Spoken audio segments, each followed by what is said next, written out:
All right, let's get started. If anyone else filters in late, so be it. Appreciate you all joining this morning, giving me some of your time to talk about some of the changes Microsoft has rolled out in CSP this year. So yeah, let's dive into it.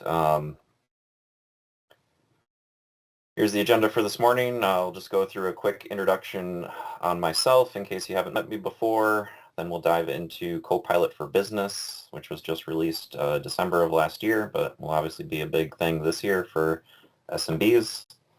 We'll dive into the price increases that Microsoft has announced for July of this year, what that means, what's affected, and what you can potentially do about it. And then, that's the preparing for renewals. That's kind of going into what we can potentially do to mitigate those price increases. And then we'll just open it up for a general Q&A on the topics today or anything CSP or Microsoft licensing at large. If you have any questions throughout this, just feel free to pop it into the Q&A. I'll keep an eye on it and address it as we go, or just wait till the Q&A at the end. I'll open it up.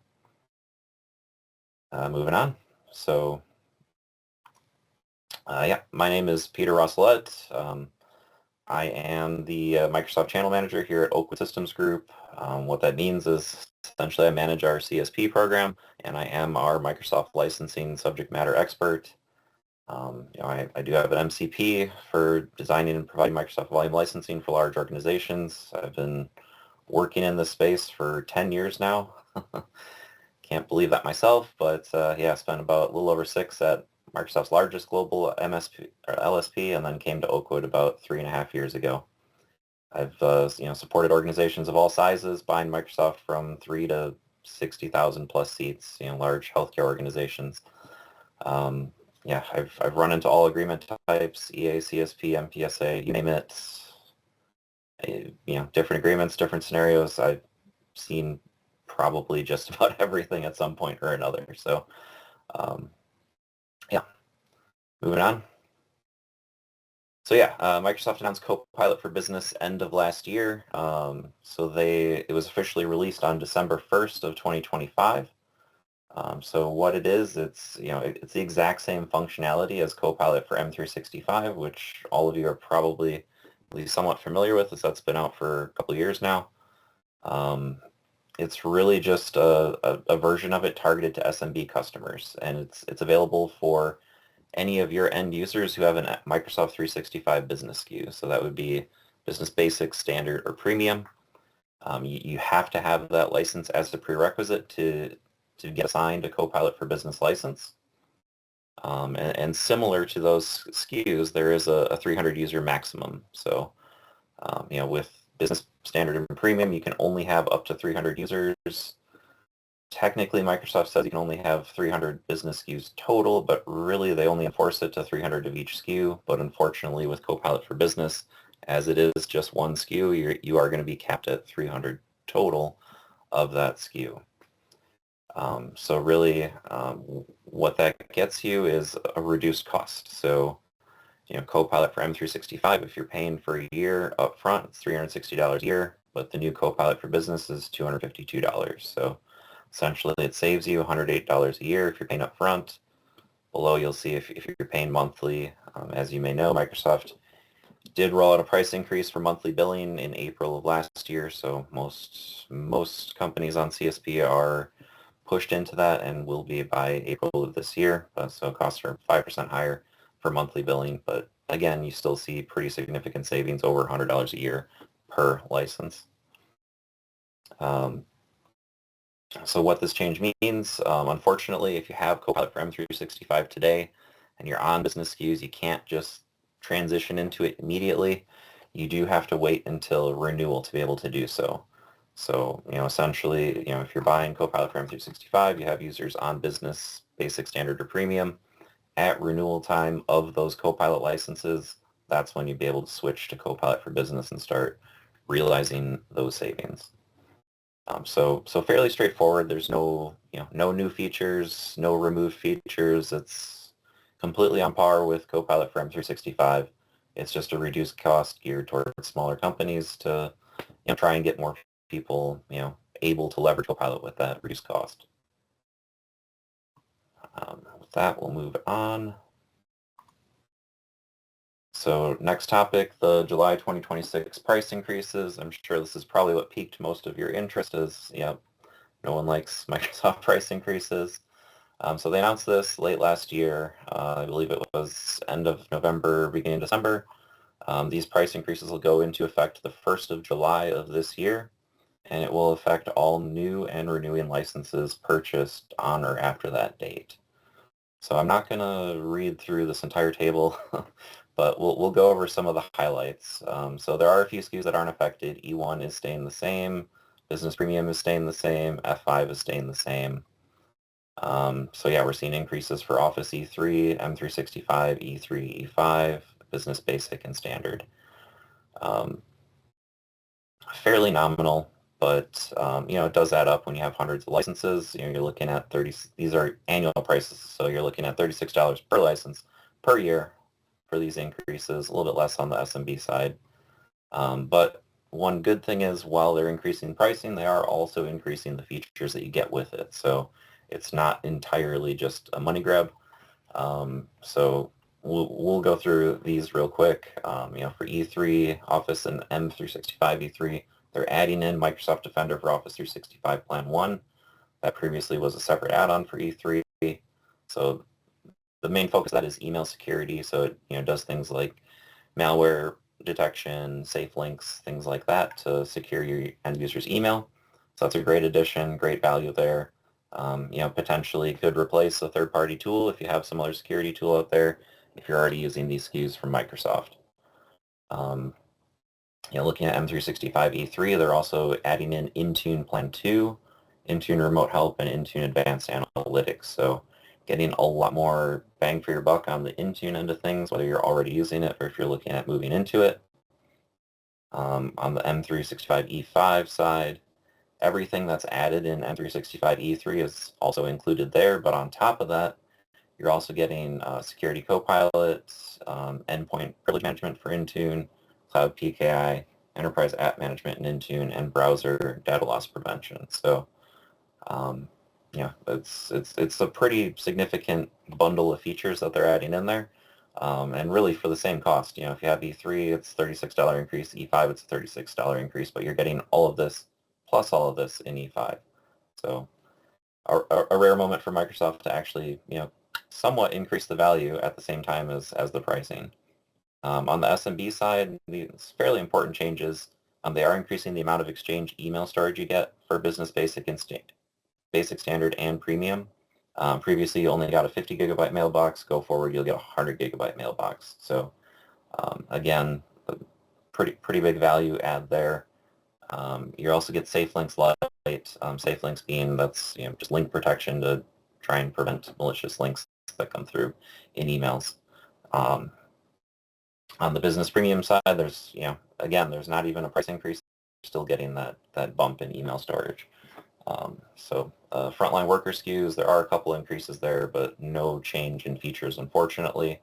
Those SKUs were already an incredible value for the amount of features you got in them geared towards frontline workers. So unfortunate there's no increase in functionality, but still a great value overall. So how that works is, as I said, new and renewing licenses starting July 1st. So any existing licenses that are in either a 1 or 3 year term, they're not affected until their first renewal on or after July 1st. So say you bought your licenses September of last year, that was when they last renewed. Your current pricing will still be locked in on CSP through September of 2026. It's just at your renewal, that's when these increases will come into play. So pretty straightforward, same way it's worked every other time there's been a price increase. So let's move on. Let's look at some potential action you can take at renewal or prior to 7/1 to try and mitigate this. So I did cover this in my last webinar back in November, but we'll kind of rehash this a little bit as it now is much more pertinent with the announcement of these price increases. So back in June of 2025, Microsoft introduced 3-year price locks for certain SKUs on CSP. So what that is you're essentially committing to 3 years for certain products, and you can either pay for those per year annually, so you'd have like 3 equal annual payments, or just upfront for all 3 years. So it's currently available for M365 E3 and E5, some of the E5 add-ons, security and compliance, as well as some of the various team SKUs. The one caveat to this is there is a 100-seat minimum for E3, E5, or those add-ons. However, say you have 200 licenses, you could commit 100 to 3 years and keep the other 100 annual, or however you want to mix it up. It's just a minimum of 100 that you have to commit. So what's the benefit of all this? So that the annual pricing works out the same as if you pay annually upfront for a whole year on a 3-year commitment. But the benefit you're getting is you're locking in the pricing at the time you purchase it for the 3-year term.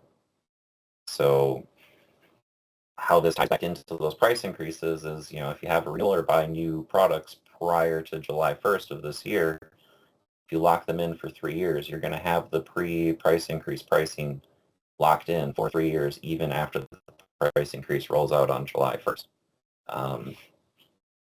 So I do have a scenario, kind of an example scenario that I presented in my last one. I retooled it to align with these actual increases that are coming. So let's dive into that. So we have Acme Inc. Let's say they buy 250 seats, E5, first of this year. They opt for that 3-year term. So essentially they're price locking through December 31st of 2028.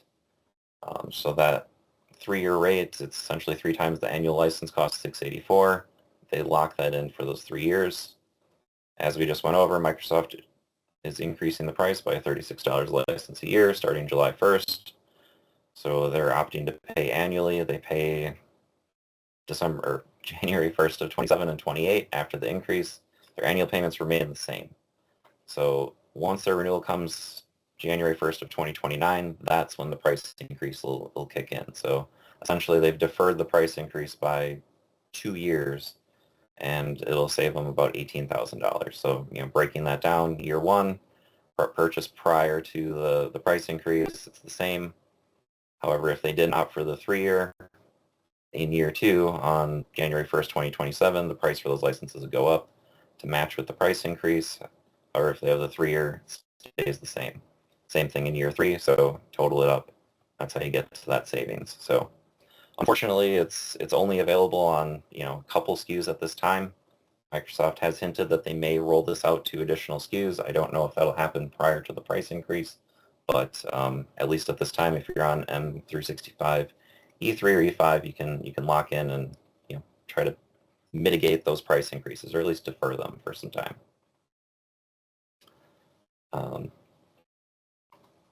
So yeah, I can open it up to Q&A. If anyone has any questions, I guess raise your hand. I can unmute you on a case-by-case basis. Otherwise, you can feel free to pop stuff into chat if you have any questions there. I'll give you guys a few minutes. If there's nothing, then we'll shut it down.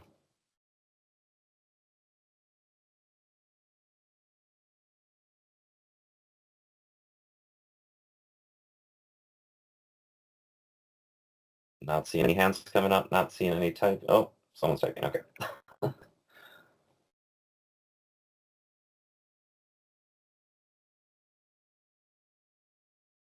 Joshua, I just unmuted you, actually, if you want to. Oh, well, thank you for that. A little bit of context, our organization is focusing on data governance, and our chosen tool is Purview, and I was just wondering if any pricing changes would apply to that. I'm not sure how it works in the sense of maybe it's underneath one of the bullet point items that you talked about, but I was just curious about Purview. Yeah, there's no specific price increase for Purview. If we look back here, like the M365 E5 compliance add-on essentially includes pretty much all of Purview. There's been no price increase announced on that. So really, the only way that this would affect Purview is if you're looking at going to full M365 E5, from a lesser SKU. That would really be the only way that these price increases would affect that. So. Okay. Thank you very much. That's what I needed to know. Perfect.